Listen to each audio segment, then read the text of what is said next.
Hey, Juice checking in today. I wanted to talk about the rumor of Batman Arkham City and Batman Arkham Asylum getting a remastered edition coming to the Xbox One and PlayStation 4. And honestly, I feel like this is one of the remasters that are actually going to play a good role in the whole remaster game, along with what's the new game that's coming out? The Borderlands, the Handsome Jack edition, which I think has like Borderlands 1, 2, and no, I doubt it has the prequel. That'd be stupid. Or maybe the prequel. I don't know. And it's all bringing it to next-gen consoles. But honestly, I feel like award-winning games that had a really big step in movement and they left their imprint on last-gen consoles that were actually worth playing should be on the next-gen consoles. And I feel like this generation we've seen a lot of HD remakes, remasters of games, and they haven't been taken well by the community, especially if they just came out a year or two ago, like Tomb Raider the Definitive Edition. That game was fine and it should have stayed on last gen, but it was remade. And other games like The Last of Us, Batman, and stuff like that have came out, I feel like they're good things and bad things. But honestly, the biggest problem is the consumer, you or me, are going to feel like we've been robbed.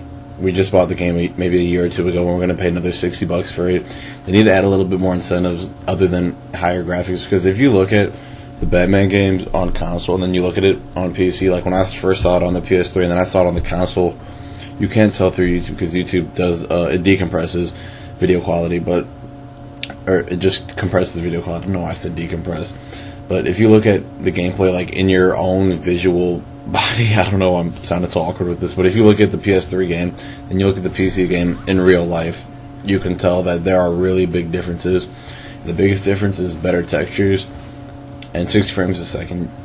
Everybody on next gen now knows to appreciate 60 frames per second. It looks a lot smoother than 30 frames, and it's hard to go back. So when games on PC have ports that are locked at 30 frames a second, it's kind of bad because it's like, hey, we're not used to that. So when we go and see the 60 frames per second video, then it's just like, and when people see 60 frames, it's just smoother and makes the game run better and just stuff like that.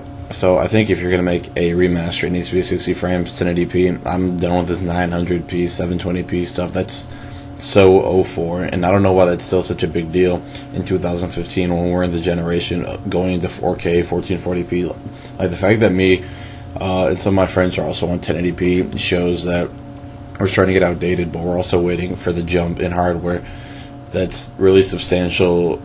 Everything is pushing 4K, and also when things become more affordable. So honestly, if this comes out and it's not 1080p, I'm not going to make a big deal about it because I've acknowledged that the consoles are not very powerful like the PS3 and 360 when they first came out.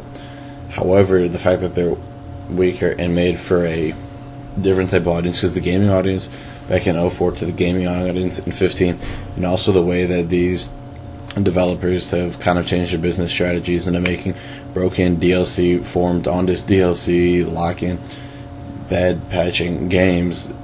Well, you guys know. I'm not going to go on that rant. Anyways, you just checking out. Tell me what you guys think about remasters, the new Arkham City and Arkham Asylum collection that could be in the working. And if you're going to pick up the Borderlands Handsome Jack collection, you should checking out. Thanks for watching the video and have a good one.